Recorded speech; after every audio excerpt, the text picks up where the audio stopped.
This is Talk is Sheep, the official podcast of the Wild Sheep Society of BC, brought to you by SITKA. Come along as we bring conversations that matter to you into the high alpine.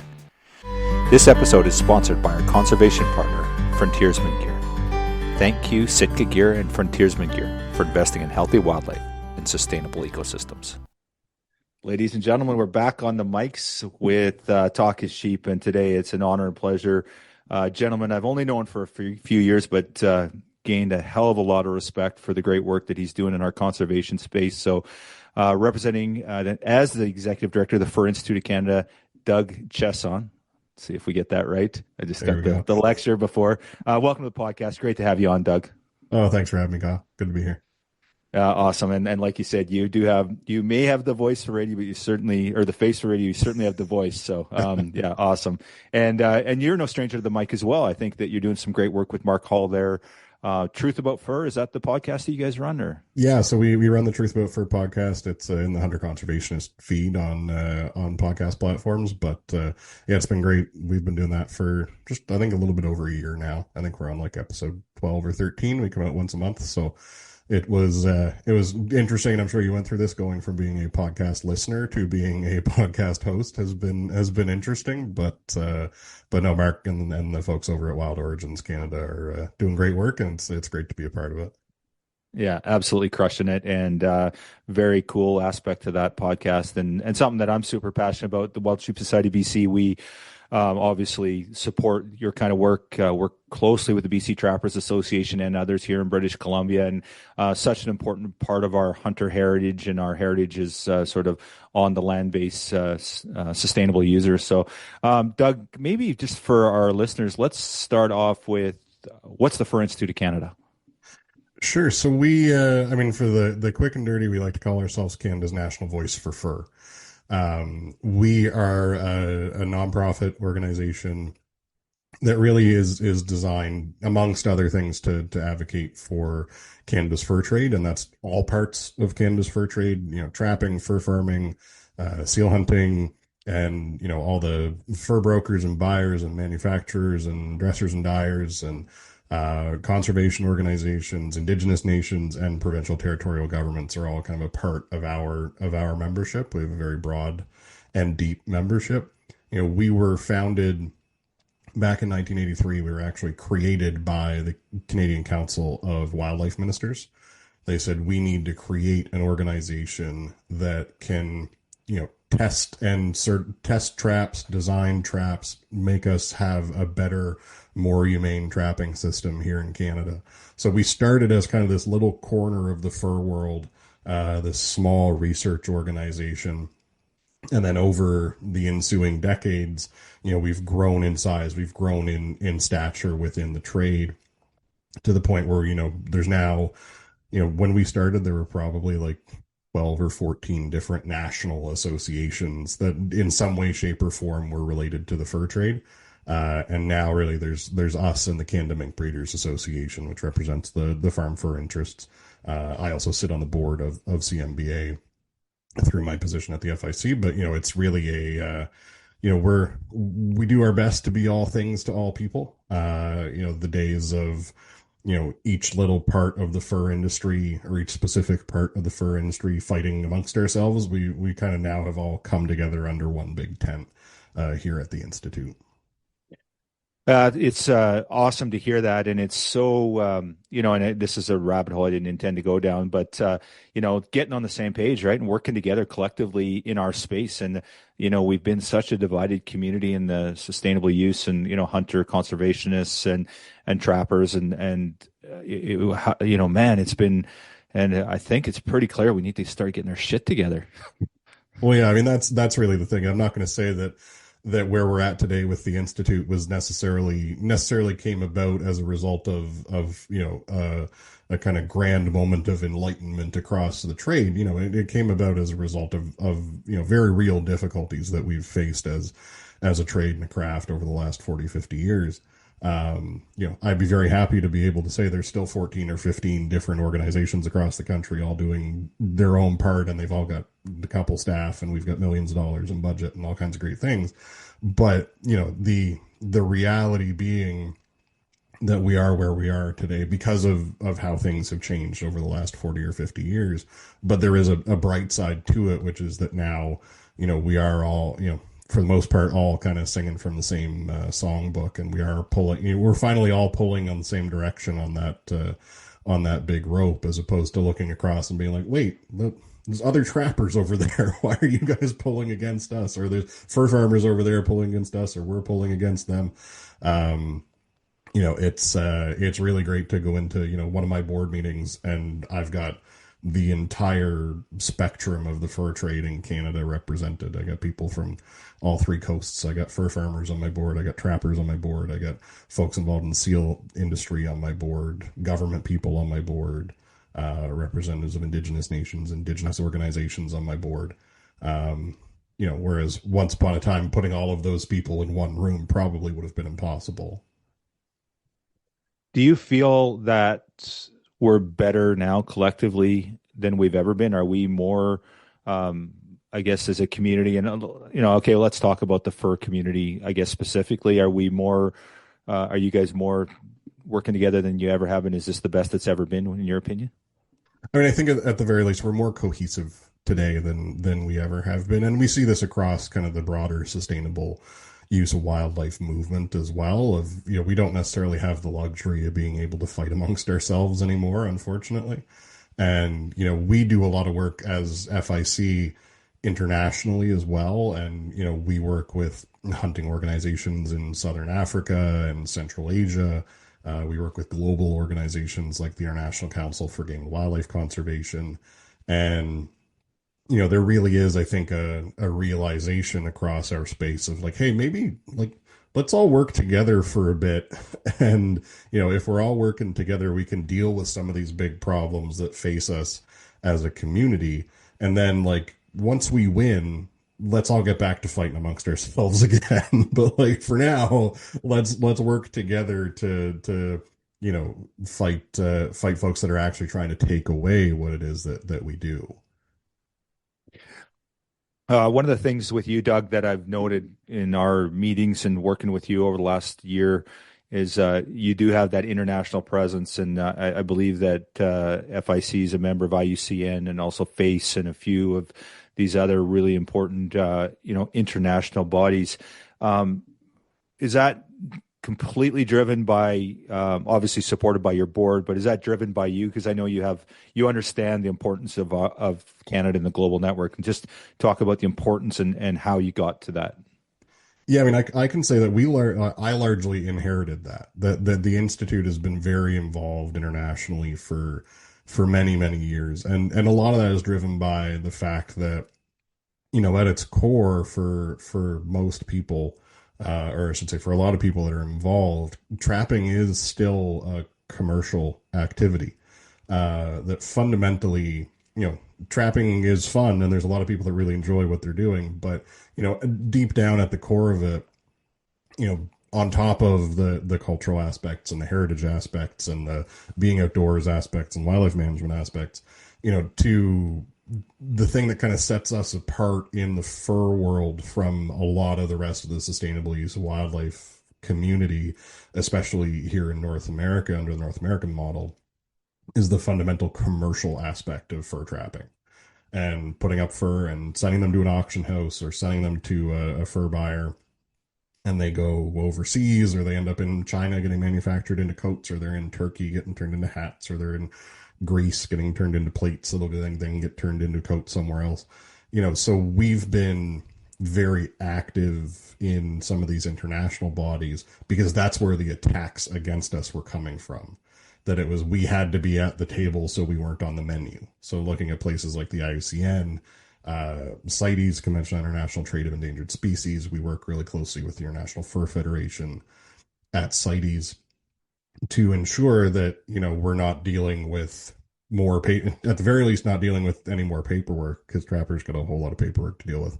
But also, making sure that, anti-fur, anti-use organizations aren't using something like CITES that is designed to facilitate international trade, doesn't become a tool to stop international trade. And we've seen that on stuff like polar bears is probably the best example of there have been attempts in the past. I think the last real serious one was about 10 years ago to make trade in polar bears illegal. And I mean, and there's certainly some state level restrictions already. The U.S., you can't send polar bears to the U.S. There's a couple other countries, but the attempts by anti-fur, anti-hunting groups to make it illegal for polar bears shot in Canada to be exported from Canada is a big issue. And we do believe, I talk a lot about how the FIC represents trapping interests, but we do at times represent what are more broadly hunting interests, especially on, I mean, bears most especially, but bears, wolves, coyotes, these are all things that are trapped and or hunted and sold into the commercial market. So, we do have that kind of extra level of overlap of interests with some of these international hunting organizations, particularly when it comes to bears. Mm. When you're at the table at IUCN, and I know you sit on a subcommittee as well for fur. What is that through IUCN or who's that through? So I sit on a few, so I'm not sure which one you're talking about. But so I sit on a sustainable use working group at AFWA, at the Association of Fish and Wildlife Agencies out of the U.S. U.S. and Canada, but primarily out of the U.S. I'm also vice chair of the Indigenous Peoples and Local Communities Working Group at the International Council for Game and Wildlife Conservation, so CIC. That's a place where I spend a lot of time talking about polar bears. Okay. And it's interesting. I guess the one thing about it is a lot of First Nations communities are directly impacted by these restrictions. That is a source of revenue for them, and there's money that's coming in their community when they have these international hunters coming in.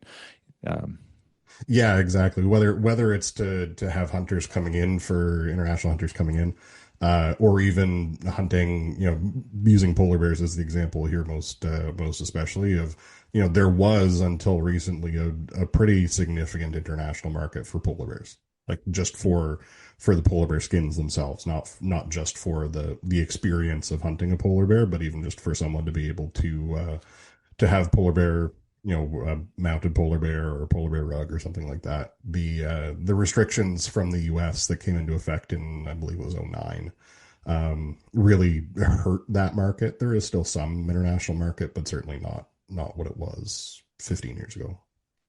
Yeah, take us through that a little bit. It's sort of what kind of impact has, because I know there's tons of Americans that still come up here, and there's almost creating this sub-market where there's these polar bear replicas and a whole bunch of other stuff.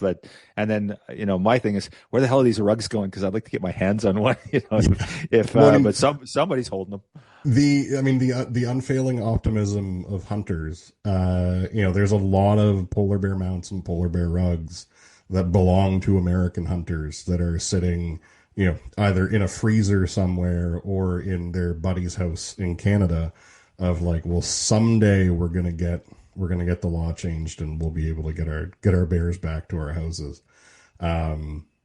It's I was having a conversation yesterday about the replicas and with one of my board members, and I was like, at some point I need to like actually go see one of these replicas and see and find out what they're made of. Like, I don't know what they make, like if they're synthetics, like are they getting made out of fake fur, or are they getting made out of a different kind of fur that's then being bleached and dyed to look like polar bear. There's a whole lot of interesting stuff going on with those replicas of, you see them for polar bears, for walrus especially as well, for lions, for certain countries where they don't allow import of lions as well. So it's like this whole kind of cottage industry within the broader taxidermy industry. If you then have this replica taxidermy industry, where in an ideal world, people would just be able to actually bring the bears that they paid to go hunt, bring those home. Mm-hmm. If we look at, you talked about the eternal optimism of hunters and the U.S.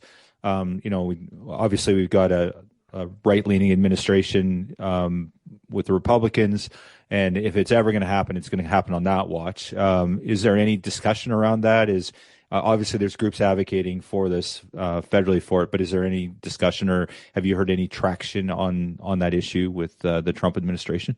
We've certainly made some outreach to say like, hey, this is, if there's ever going to be a time, here is the time. The piece of legislation that restricts import of polar bears also restricts the import of walrus and imports of seal products. So at the Institute, we have a sub-program called the Seals and Sealing Network that's focused on supporting Canada's seal harvest.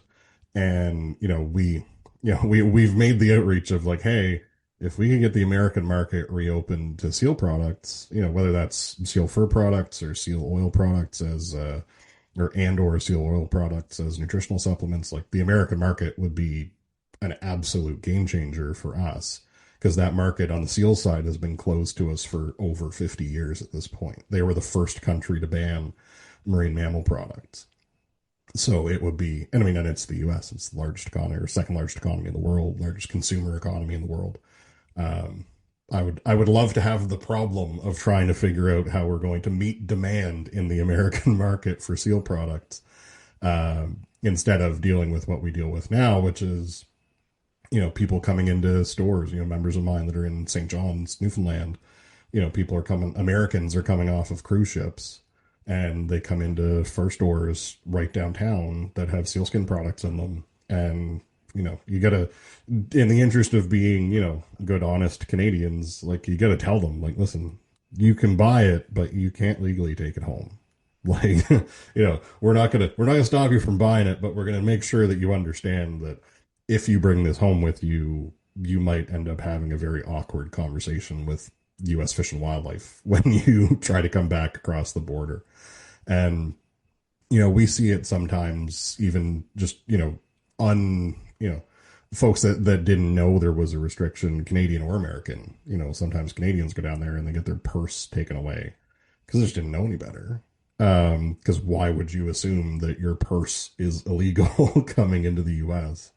So, once upon a time when I had fewer gray hairs in my beard, though not zero gray hairs in my beard, I worked in politics and I was an advisor to the federal fisheries minister. And like, I used to be the guy who had to write the letters to the Secretary of Homeland Security being like, can you please give this woman her purse back? This isn't some global smuggling ring. This is Bernice from Corner Brook, Newfoundland, who just didn't know any better. I just made that name up for the record, so hopefully it wasn't accidentally the name of a person this actually happened to. That was something we used to have to do, is here's the letter from the federal minister of fisheries to the Secretary of Homeland Security about a purse. Right? Like, in what world does that make sense? That this is something that two governments are now engaged in having a conversation over a lady's purse. Yeah.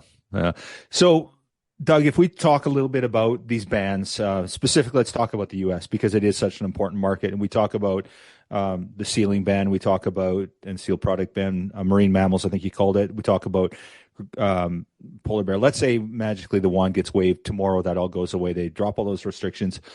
What impact would it have economically on these hunts? Sort of, the price of, for example, polar bear, and then also, we're really struggling on the East Coast with an abundance of too many seals and too many restrictions, and all of a sudden there's a market now for it. Which it's my understanding that a lot of these restrictions on seal harvest is based on there's not a market for them to go to. So now if there is a market, let's talk about the benefits and what would happen to the industry. And then in the end, what would it do for conservation? I know it's a long extricated process there, but. Yeah, in a world where we had that magic wand and we could make the Marine Mammal Protection Act disappear, the price of polar bear hunts would go up real quick.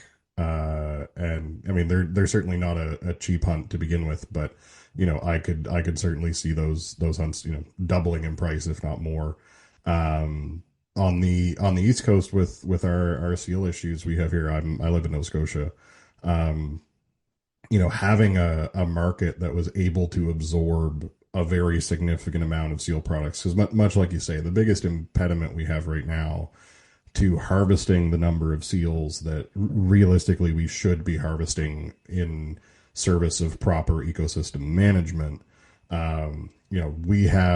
It's been a number of years since DFO since Department of Fisheries and Oceans has set like an actual total allowable catch for seals. And the reason they've not done that is the harvest is nowhere close to what the total allowable catch would be. So it's, we could set a total allowable catch every year and everyone could get really angry about whatever the particular number is, but really it's an academic discussion because the harvest is nowhere near that total allowable catch anyway. But, if the American market was open or the European market was open or Taiwan was open, or all three, you know, all of a sudden we would be faced with this situation where, okay, we might actually need to start setting a total allowable catch again because there is demand in the market. And right now, unlike other fisheries, for a seal hunter to go out to go harvest commercially, they need to be able to tell DFO where they're going to sell that product to because we don't want people going and killing seals for the sake of killing seals. We want to make sure that anything that's being harvested is being harvested in an ethical, humane way and is being used sustainably as a sustainable, meat product, oil product, or fur product. So if I'm a commercial seal hunter, when I go to hail out to DFO, I say, Carino Processing is buying seals. I talk to them. I'm going to go get 600 seals on this trip, and that's where I'm selling them to. And then DFO says, all right, you're good. You can go. So, it's not really something we see in many other fisheries because in other fisheries, it's just a matter of price, right? If all of a sudden there's more lobster than everyone expected, well, it just means the price goes down. And there's no like end to the demand for lobster or mackerel or herring or whatever. It's just, there's a price control and a price supply demand curve, first year economic stuff of the more product you have, the demand curve dictates that price will be lower. But with seals, there is only a certain market demand at this point, and it's not price dependent necessarily. So if we had increased demand by opening one of these large markets that has been closed to us, all of a sudden we're back to where we were 20 years ago, where we're harvesting 300,000 seals a year instead of 25,000 that we're harvesting right now. So on the seal issue particularly, a lot of these restrictions are based on social license, that there was a lot of noise made by a bunch of people and celebrities and a whole bunch of other things that were against the seal hunt. So social license driving that. So, but there's the conservation side of it as well. Now, we know that there's an abundance of seals, and that's probably affecting, the amount of fish in the sea on the East Coast because of that. Does DFO set those? And I know probably some of my board members will be upset because they're in that space. But I think when does conservation fit into this? And back in the old days, probably there maybe wasn't a demand for seals, but they were like, hey, there's too many seals, there's not enough fish, and we need to do something about it. So fishermen and hunters manage the resource to sort of adjust for maybe all this pressure. So does DFO set how does it work with the seals? Like, who's managing that? So DFO are ultimately the management authority. They have their science and they have their management advice, and we have an advisory committee through the DFO advisory committee system where we have an Atlantic Seal Advisory Committee. I sit on that. Many other people in the industry sit on that. And we provide our advice based on the information that they're giving us, and then they take all of that together and make a recommendation to the minister, and the minister makes a decision. Like you say, things were very different, let's say, once upon a time. There was a time where there were bounties on seals and sea lions, especially in BC, where we have no commercial harvest and haven't had a commercial harvest in decades. There was a bounty. It would show up at the DFO office with a jawbone, and it's $25 or $30 or something like it was, whatever it was back then, somewhere in that ballpark. The way that DFO manages fisheries has changed a lot over the years. I mean, the Fisheries Act was written in 1868. It's the second oldest piece of legislation that's still on the books. But it's changed. It's been amended. It's, the way that we understand how fisheries work has evolved. Fishery science has evolved. Seal science has evolved.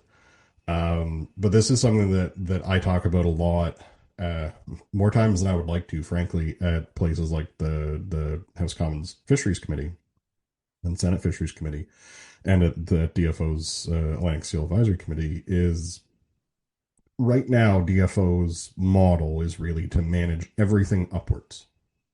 Every fish population should be growing. And it doesn't work when you have seals and wildlife, quite frankly, because seals are a very flexible, very effective predator.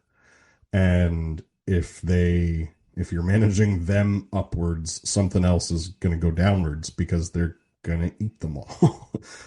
So we see this more notably in the Gulf of St. Lawrence because it's a more constrained system. And on the East Coast, we deal primarily with two species of seals. There's other smaller in number populations of seals, but the two that we deal with most often are the harp seal and the gray seal. And the harp seal is, if you have ever seen a picture of the Newfoundland seal hunt, whether good or bad, it's a harp seal. The cute, cuddly, white baby ones, those are harp seals. The ones that you'll see, people like me and Jen Shears and others wearing on Instagram, those are harp seals. But we also have the gray seal, which is more in the Gulf of St. Lawrence, more in the maritime provinces in Quebec, whereas the harp seals are more in Newfoundland, Labrador. Gray seals are bigger. They are angrier. They are hungrier. They grow to 9 or 10 feet long as adult males. They're like 700-800 pounds. They are very, very flexible predators. They'll eat anything. They eat fish. They eat shellfish. They eat harbor porpoises. They eat each other. They eat other seals. And we have scientific proof, like DFO's own scientific proof, that there are at least 5 fish populations in the Gulf of St. Lawrence that are on the species at risk list, that in their SARA management plan, it says the primary impediment to this population rebuilding is predation by seals. And that's not to excuse how the population got to be so low, which generally admittedly was overfishing, combined with climate change and changes in ocean regime and everything else. But they're stuck in a predator pit. Their population will never grow large enough to really take off again because the seals are there and the seals are eating them. And there's more seals now than almost at any point since, people who look like you and me came to Canada. Gray seals, we had 3,000 gray seals-ish left in the 70s. We have north of 400, maybe north of 500,000 now. It's an incredible conservation success story, but at the same time, we're paying for that now. We were so successful at reestablishing their population that they are now eating everything. Talk a little bit for me, Doug, about the species at risk. And now, I know in BC with caribou, with species at risk, federally they stepped in and they're managing wolf populations because of it. Is that happening with seals, or is it just that social license aspect too strong that they're afraid to make that decision? Yeah, it's not. I'll be blunt about it. It's not happening, and there may be some real legislative and regulatory impediments to that, with how the Fisheries Act is structured. Because, like I said, it was really designed to bring everything upwards, not really to manage things downwards.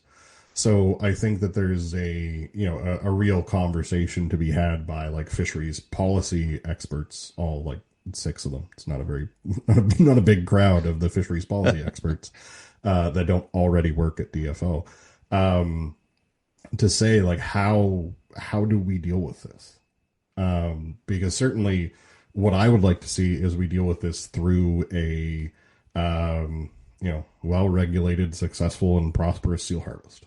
The best possible outcome for everybody involved is the market has demand for enough seals that we can go and hunt them, and seal hunters get money in their pocket, and people that want seal oil to give to their dog or seal oil to take in the morning with their morning vitamins can get it. People that want to eat seal meat can get it. People that want to wear a seal skin can get it.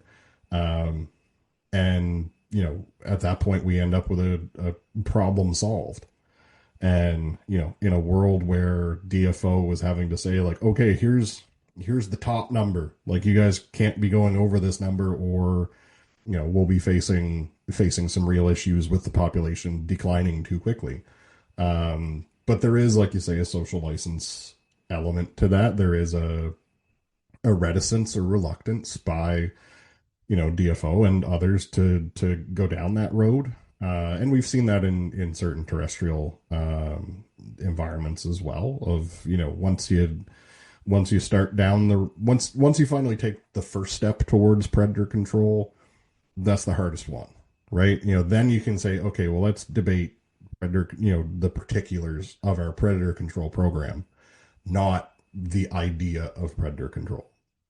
And I think that most people, myself included, would be much more comfortable with a scenario where, there is a successful and in-demand seal harvest, and it's just managed like every other fishery, and it's managed in the frame of overall ecosystem management. And it's not, we're not going to talk about, four-letter words that start with CU and end with LL. Like, that's not where any of us in my community want to be, because that's not respecting, what seal hunters want to be able to do, which is get product to people. And we know that there's people in the States, we know there's people in the EU, we know there's people in Taiwan that want that product. Like, that's the part that's really ridiculous about the entire conversation. Is like, if we could just sell to the people that want it, we'd be fine. Like, that's the part that is most frustrating to people in the seal industry. Is like, just let us sell to the people who want it. We don't even necessarily need to go convince a whole lot more people. If we could just get the product to the people with the least number of impediments. What's your feeling on that? Do you think that's achievable? Any of those markets, do you ever envision that they're going to be opened up? Is there some hope that that's going to happen, or is it just a constant battle that you feel is never going to be solved? I mean, I think that I need to be hopeful, because if I wasn't, it'd be a long day. But there were consultations last year by the European Commission on their ban on seal products. They do at least seem to understand the very negative impacts that their decisions to ban seal products back in 2009, that the very negative outcomes of that are now becoming increasingly clear, not only here in Canada, but in European countries where they also hunt seals. Because that's kind of the most ridiculous part of the whole thing, where the Europeans ban trade in seal products, is like, there are countries in Europe where they hunt seals. But if I live in Finland and hunt seals in Finland, I can't sell them to someone in Sweden, because the EU has said you can't sell seal products. I can sell them in Finland, but I can't sell them to folks in Sweden. And there are guide outfitters in, like, Sweden and Finland at least, that run seal hunts. Like, you can go do a guided seal hunt, but like, you can't buy the product. Like, you can't buy the seal skin from that same hunt. So they did that consultation, and there were organizations like the Nordic Hunters Union, and I think it was the Swedish Hunters Association, that were like, we have to kill seals to protect our fisheries. And because of this rule that you've put in place, that we can't sell anything from these hunts, like, we have to shoot seals and let them sink. And that runs against every fiber of our being to shoot them and let them sink. Like, what we want to be able to do is to share that product with people across Europe and across the world. And, the folks in the Baltic, Sweden, Finland, Estonia, Latvia, that whole area, strong, thousands of years of history of hunting seals. There's been seals there as long as there's been people there.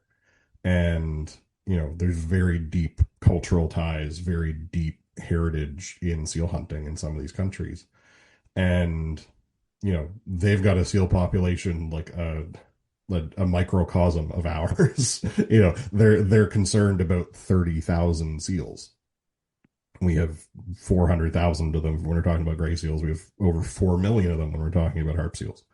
So it's, when we talk to European policymakers, we'll be like, listen, we could hunt more seals in a year than you guys have, and we wouldn't make a dent in our population. Like, this isn't the 50s and 60s anymore, where we had, because in in the 50s and 60s, we had big offshore fleets coming from the Soviet Union and East Germany and Norway coming and hunting seals off of Canada. It was before the 200-mile limit was put in place. We just had the 12-mile limit under the UN Convention on Law of the Sea. So, like, we had an industrial harvest of seals at that point. A global industrial harvest of seals was happening just off the coast of Canada. That will never happen again. Regardless of how much demand there is in the market, that will never happen again, because that's not how we do things here anymore when it comes to fisheries writ large. So, if the European Commission comes out with their report and says, hey, we didn't really realize how badly this was going to make things for, rural communities, remote communities in Eastern Canada, or for Inuit communities, especially in Northern Canada, we understand that probably we need to slack this off a little bit, and let's come back to the table and figure out, how do we want to do this? Do we want to just set a standard of here's how seals are harvested? Because that's what we did on trapping. That's what we did on trapping back in the 90s. Was there were concerns about trapping and is trapping humane and different kinds of traps? And the FIC and the government of Canada and provincial governments and other organizations all came together, and they went to Europe and negotiated with the Europeans and the Russians, and they came up with something called the Agreement on International Humane Trapping Standards. And today, kind of the primary core role of the Institute is to test and certify traps against the AIHTS. So, we do have ways of making this work that, preserve a certain degree of social license. And, hopefully, I've been waiting more than a year for the EU or for the European Commission to come out with their response to that consultation. And I'm sure there's a whole lot of people in Brussels that this has given a whole lot of indigestion to over the last year, as they're reading and listening to these consultations and then trying to write the solutions and write the recommendations on how to deal with it. But, still got a little bit of hope in here somewhere. Well, and I think the one thing that I reflect a lot on is the importance of that international community. That, it's really clear to me listening to you talk about this, that having a voice at the table internationally is absolutely critical for the future of a lot of the things that's really important to us. And that, your discussions there outline how important it is to be in that international voice and sort of being there. On the flip side, are there organizations that are out there actively on the other side of the equation? Or is it, obviously there's a whole bunch of stuff, I think the celebrity aspect of it, you get Pamela Anderson out there, or the Beatles, whatever you want to, whoever. That's been really, really hurtful, I think, to our cause effectively. But are there international organizations or organizations out there advocating on the anti-seal side of thing and that aspect? Yeah, no, there certainly are. Organizations like the International Fund for Animal Welfare, Humane World for Animals, they now call themselves, used to be Humane Society International. They were all built out of opposition to the seal hunt. And they, 40, 50 years on now, are still clinging to that. It's still a good fundraiser for them. They're in those consultations too, and saying that, people like me are evil and terrible people, and, all, most of it is untrue. I'm a pretty terrible person, I'll admit it, but nothing to do with seal hunting. But there is an entire industry out there that is built on opposing seal hunting, opposing trapping, opposing fur farming, opposing hunting, opposing other animal agriculture.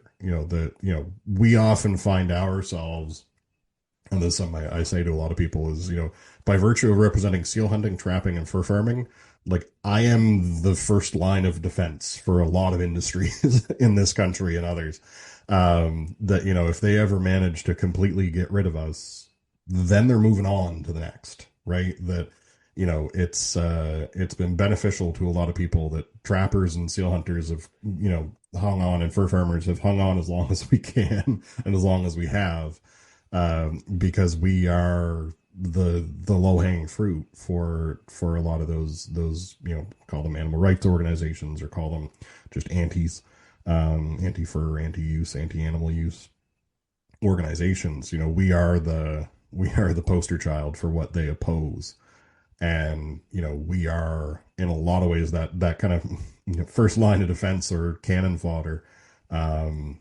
defending against a much bigger community or defending for a much bigger community, whether that's the broader hunting community or the broader agricultural community. That is once they get rid of us, I mean, they might be like the dog that caught the car if they ever manage to like completely get rid of us, because then they won't know what to do. Yeah, well, and I think that's the one thing that we have to realize is, we've seen it here in BC so much about, you hear me talk about Babylon, about the grizzly hunt, and it's like, they don't, or firearms, pistols and handguns, and it's like, it's just the thin edge of the wedge. They don't stop there. It's not.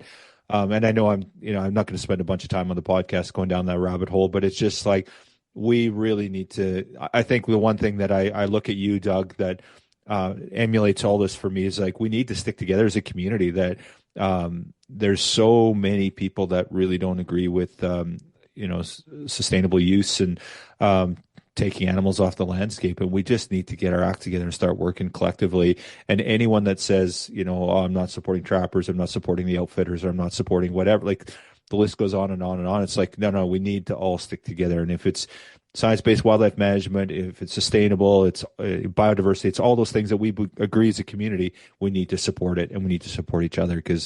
And I think hunters are sort of seeing it, but I don't know if they realize to what extent.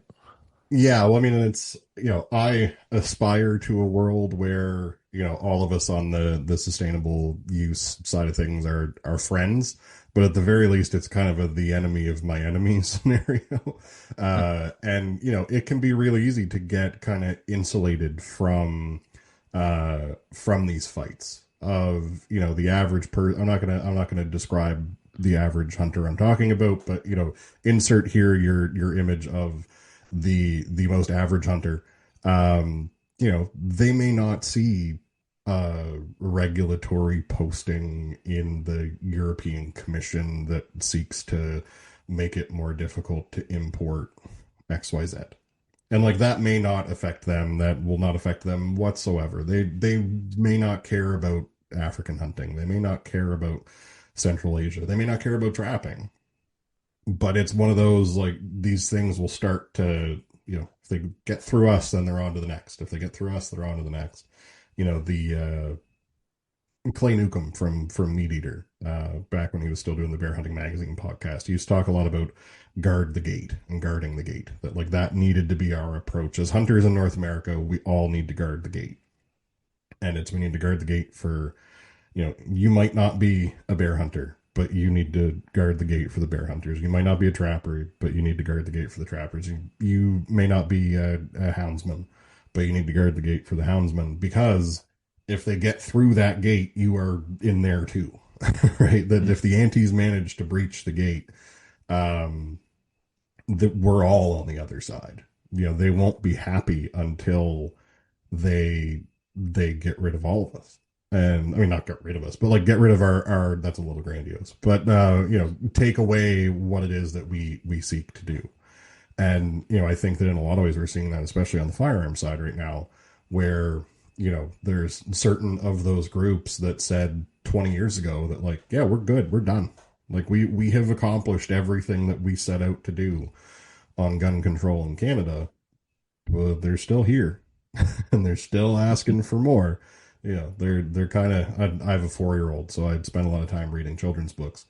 Also because they're the only books I can really read. But I spent a lot of time reading children's books, and one of my favorites from when I was a kid that I'm still trying desperately to make one of my daughter's favorites is If You Give a Mouse a Cookie. And if you give a mouse a cookie, he's going to ask for a glass of milk. If you give him a glass of milk, he's going to ask for a straw, blah, blah, blah, blah, blah. Like that is the antis.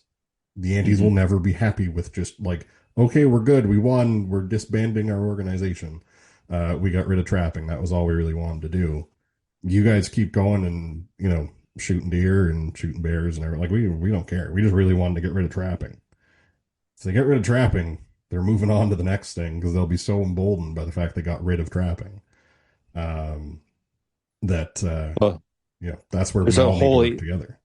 it's a whole industry, right? They have a mission, they have a purpose, they have budgets, it's an industry. So it'd be naive to think that, oh yeah, they've gotten around a way of gotten rid of handguns, so we're sort of absolutely not. Like their mission is to get rid of all guns, all firearms. Like that's their reason to exist, and they're getting money funding for it, just like we are for our mission. So it's like us saying that, once we have an abundance of wildlife, we're going to stop doing what we're doing. Of course we're not. Like that's not our job is to keep going. So they have a budget just like we have budgets, but I would much rather have their budget than have my budget. Fair enough. Yeah. Yeah. You and me both. Yeah. Not their mission, just their budget. Exactly. Yeah, I hear you. Let's talk a little bit about, you sit internationally on the committee with Indigenous communities. I think you said you're vice chair, and I'm going to get that wrong on the committee. But talk a little bit about the seal hunt and the polar bear hunt, and you touched on it, but on the impact on Indigenous communities. And is that a gateway under sort of UNDRIP now? We've got this legislation policy national or internationally supporting these communities. Is there any gateway there that's going to give any latitude to benefit these communities through UNDRIP? Yeah, I mean, we certainly. So it's don't worry, I get it wrong too. I'm on the Indigenous Peoples and Local Communities Working Group for the International Council of Game and Wildlife Conservation, the CIC, because they're one of those European organizations with an English name and a French acronym. But that is something that comes up, and a lot of it is about management and about local. This is where we get into the kind of what are Indigenous peoples and what are local communities, which is not something I'm ever intending to pronounce on. But different dynamics in different parts of the world. Here in Canada, we see different dynamics in different parts of the country. Historical treaties versus non-treaty nations versus modern treaties. No one size fits all approach, but it's really interesting to me to sit in those conversations and be talking with folks in like Central Asia, like, folks that are doing like markhor hunts and like saiga antelope and stuff, and seeing like how similar a lot of their issues are to the issues faced by remote communities here in Canada. In my old job before I came to the Fur Institute, before I had a beaver on my hat, I had a panda bear on my hat, and worked for the WWF, which confuses people greatly. But I used to like to say I'm the only person who works at WWF trying to kill more wildlife, because I was working on fisheries development work in Nunavut. So I was going to remote communities in Nunavut and saying, I understand your community wants to build a commercial fishery. Like, you want to be able to fish and sell your fish or shellfish or what have you into the global market or into the Canadian market. And let's work out how to do that safely and sustainably. And, I got to meet a lot of Inuit. I got to sit in a lot of rooms where I was really the only person that spoke English, making presentations to Hunters and Trappers Association boards with an interpreter of like, I say my piece and then I wait for the interpreter to interpret it to the room. And then, folks around the room would have comments and hear them translate it back to me. That was a really interesting experience for me. I got to do that for 5 or 6 years. I got to meet a lot of people that hunted polar bears and still hunt polar bears. I still got a buddy in Santa Kilowak who messages me every spring, hey, you want to buy a polar bear?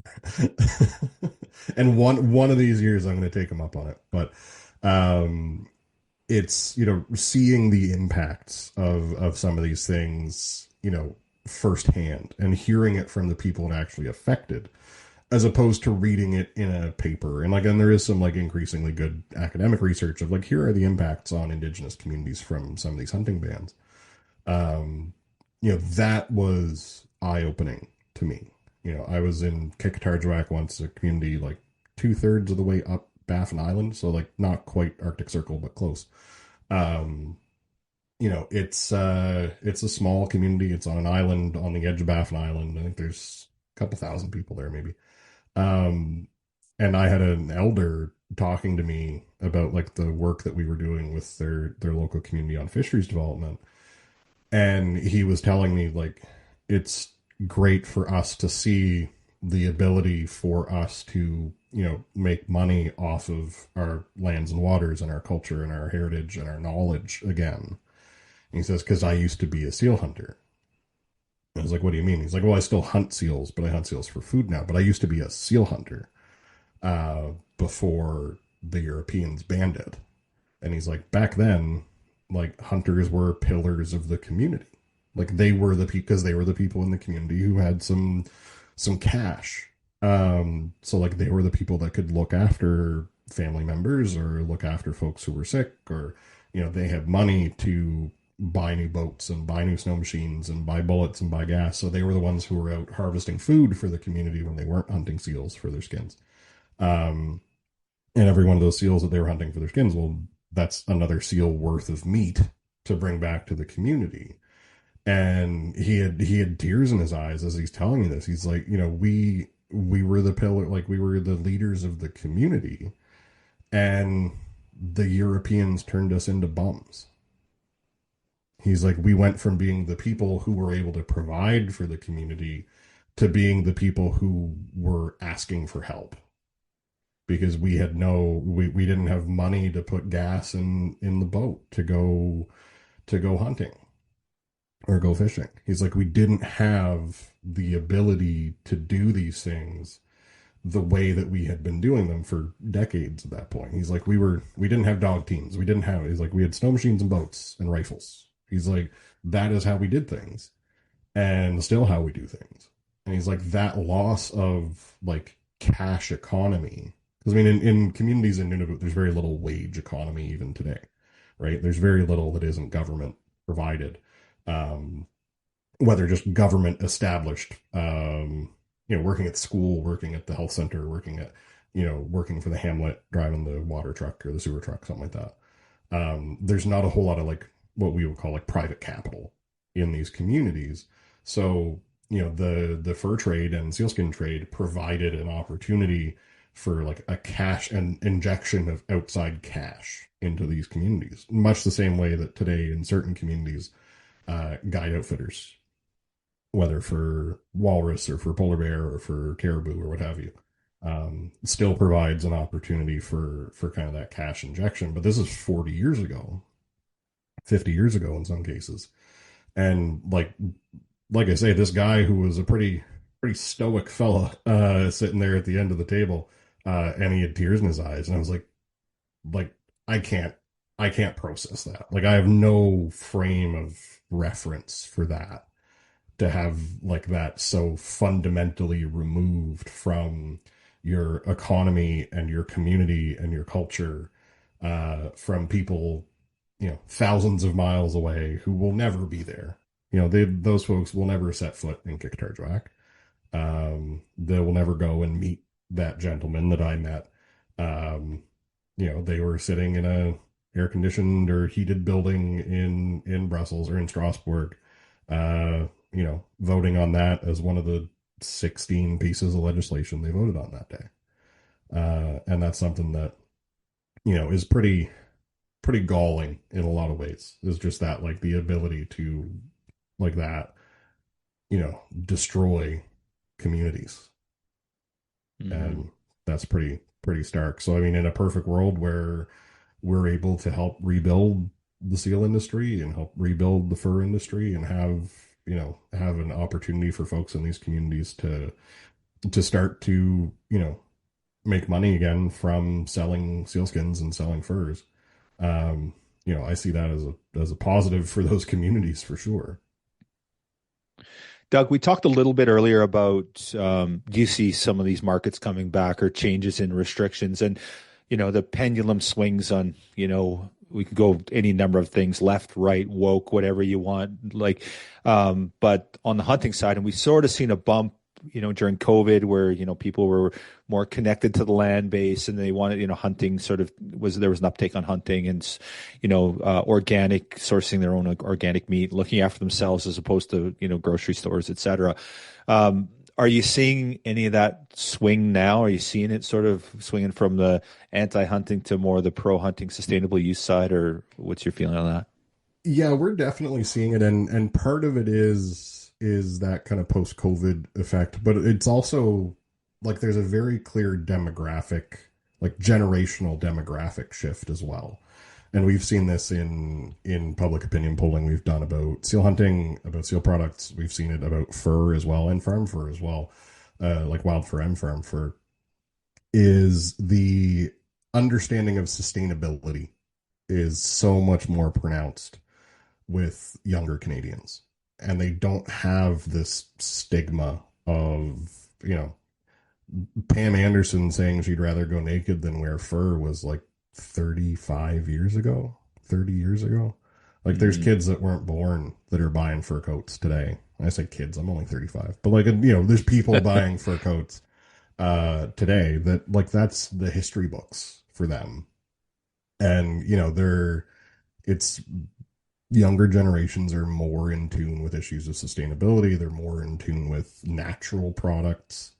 And instead of wearing synthetics or instead of wearing fast fashion, this real like heavy backlash against fast fashion, which is something that like people will see a lot of on Fur Institute's Instagram account if they follow it at Fur Institute of Canada, is there really is an increased understanding amongst young people. And we're past the performative like plastic straws part of that conversation.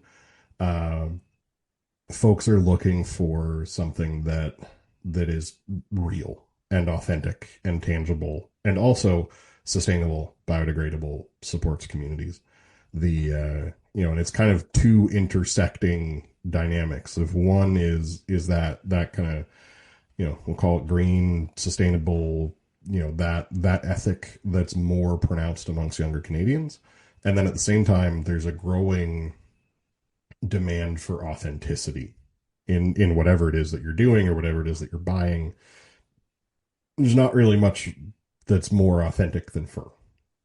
Right? Like there's very few things that a person can go out and buy today that has a more authentic story than a Canadian made fur product.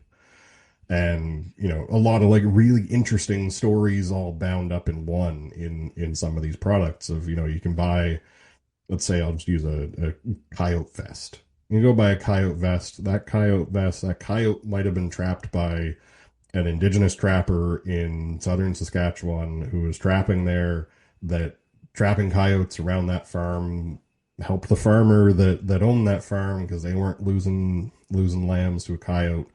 And that coyote went to International Fur Dressers and Dyers in Winnipeg to get dressed, which is a small family business in Winnipeg, where first it went to the Fur Harvesters Auction in North Bay, which is the world's last wild fur auction that's owned by trappers, indigenous and non-indigenous.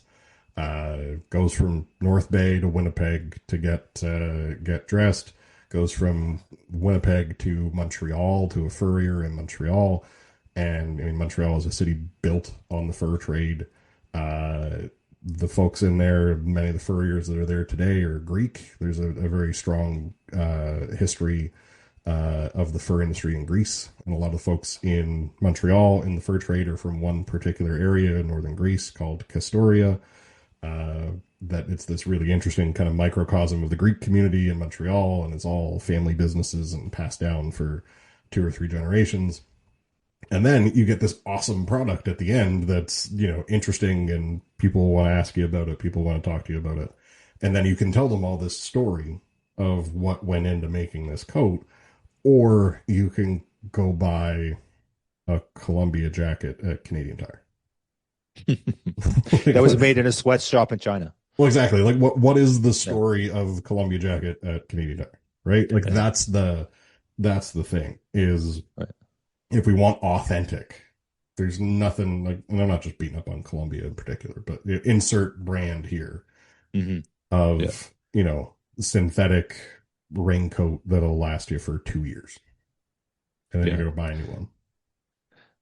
So, Doug, we talked a little bit about this off the air, but the whole Canada Goose thing and the getting rid of the coyote off the trim, the authenticity of that.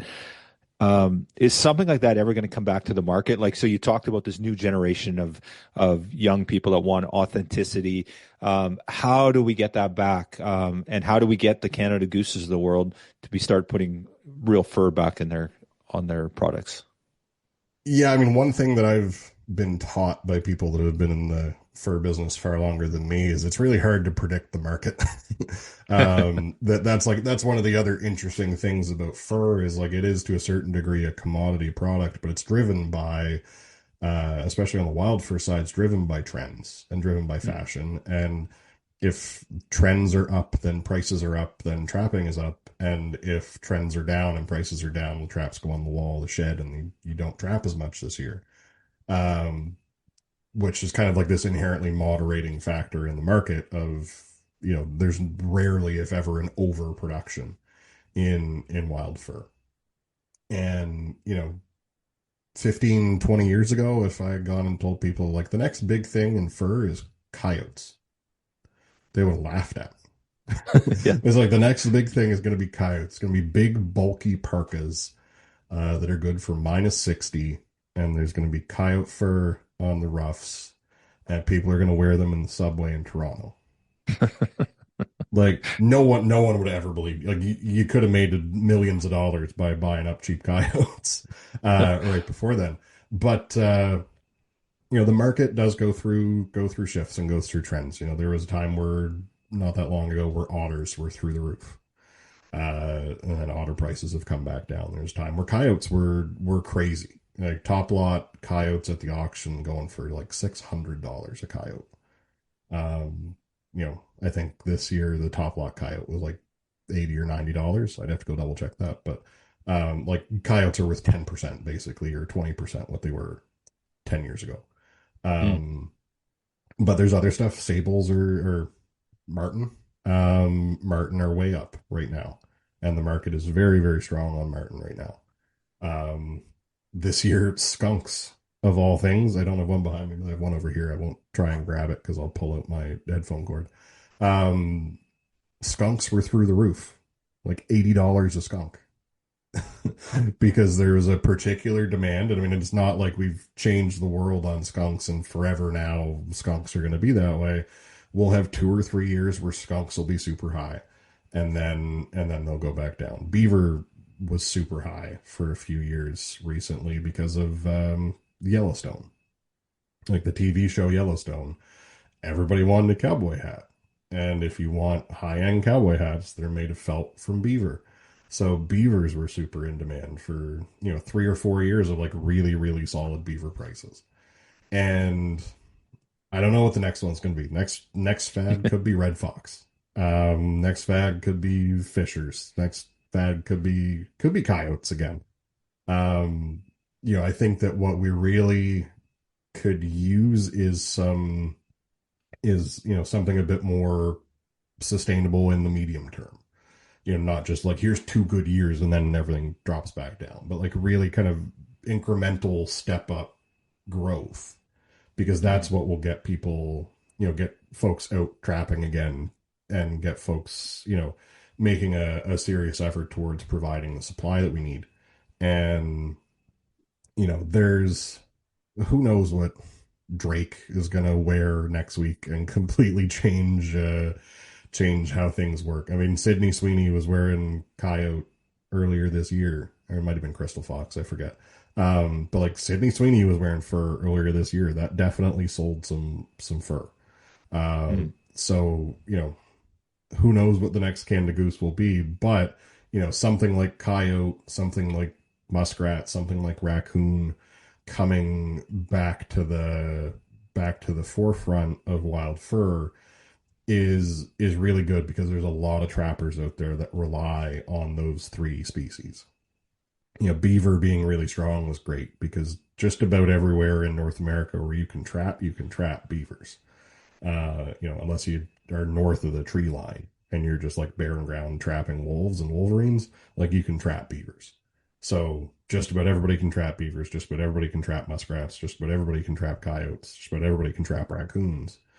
And, raccoons in particular, we're facing a very significant issue on, for the last few years is that, our main market for raccoons was Russia, and to a lesser extent Ukraine. And certainly with everything going on over there, with the war in Ukraine and sanctions being applied on top of the economic implications of war, the raccoon market has collapsed.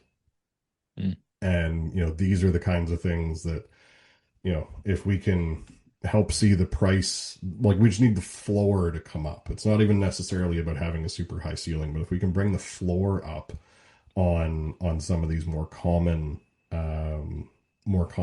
animals, then that's what will really help make the difference towards making trapping sustainable from an economic perspective.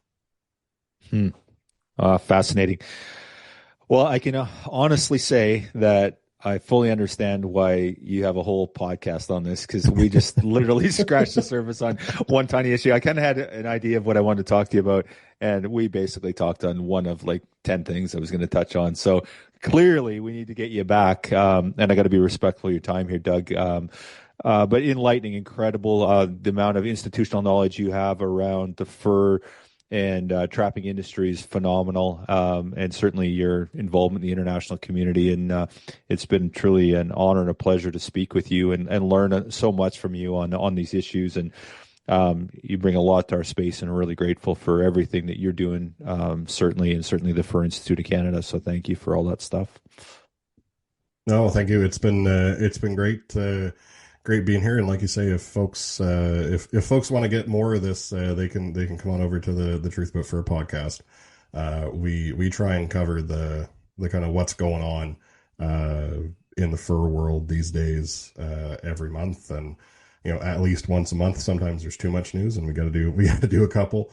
But it's like I say, it's an interesting world working in fur, because there's always something different, always something new. And the biggest thing, people, if anyone out there is listening and they're thinking like, what can I do to support Fur Institute of Canada? What can I do to support the fur industry? What can I do to support trappers? Is go buy fur. That's the easiest thing. Buy some fur for yourself, buy some fur for your wife, buy some fur for your kids, for your mom or your dad. We have lots of great furriers here in Canada.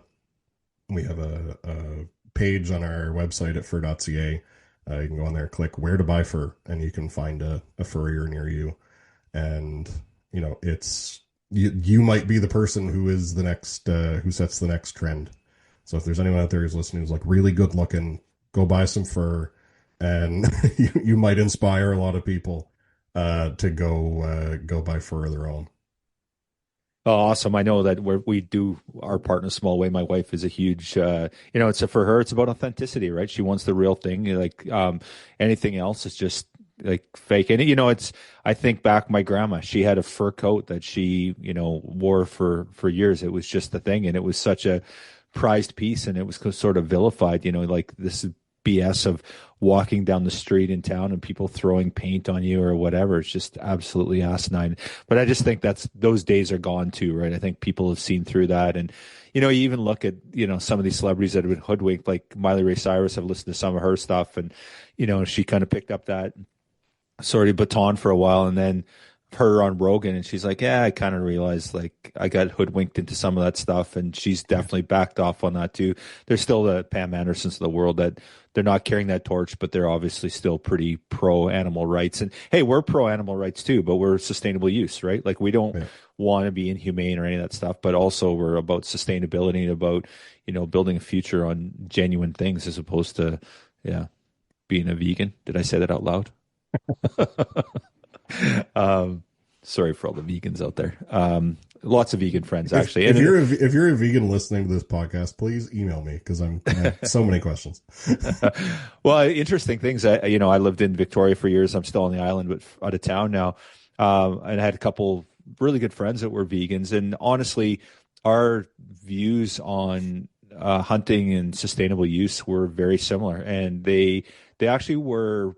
They said, I have more in common with you as a hunter than I do with, somebody going to the grocery store and buying like highly processed, like, meat that's not been very ethically farmed, all that sort of stuff. So they actually, I had some really, really impactful and really good conversations. And I felt like there's a level of respect from, and there's certain others that have a different perspective on that. But anyway, that's a whole new podcast. So I appreciate it. Tune in next time for Kyle and Doug talk about vegans.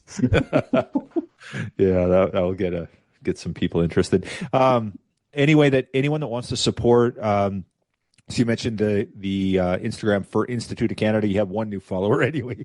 So I just was following. I can't believe I wasn't following earlier, but embarrassing. So what if anyone wants to follow your work? Obviously, the Hunter Conservationist Podcast, Truth About Fur. Where else can they follow the good work that you guys are doing? Yeah, they can. I mean, the best place is probably our Instagram account. We have a couple websites. We have fur.ca. That's really covers everything. We have truthaboutfur.com, which is our blog. In addition to the podcast, we had the blog long before the podcast. There's a lot of really interesting material on there going back 10, 15 years now, I think, at this point. What else? CanadianSealProducts.com if you're particularly interested in supporting our seal hunters in Quebec and Newfoundland, Labrador. You can go on CanadianSealProducts.com. There's lots of information there. We have an online store that actually is down right now. I'm not sure when this comes out, Kyle, but it's down for the next week, down till the 13th of September. So after the 13th of September, come to CanadianSteelProducts.com. And that really covers the bases. If folks have questions or comments or anything that they want to know about fur, the answer is probably on our website somewhere. But if not, they can shoot us an email at info@fur.ca. And folks that are out there that are listening who are, trappers or nuisance wildlife, animal damage control folks, or small scale furriers or crafters or anything that are interested, I'd encourage you to become a member of the Fur Institute of Canada. You can get that on our website. Scroll right down, fur.ca, scroll to the bottom, become a member. We have our full weight memberships that give you full voting rights, and you can vote at our AGM and run for our board and all that stuff. And we also have what we call our associate memberships, which is really more of like a supporter class type of membership, where you get all the news that of what we're doing and what's going on for a bit less of a financial investment. So that's another way to show your support. Outstanding. Well, Doug, thank you so much. So much fun. I learned so much today, and I feel like we just scratched the surface. So we'll have to have you back, and appreciate all you do. Thank you. Yeah, for sure. Happy to come back whenever.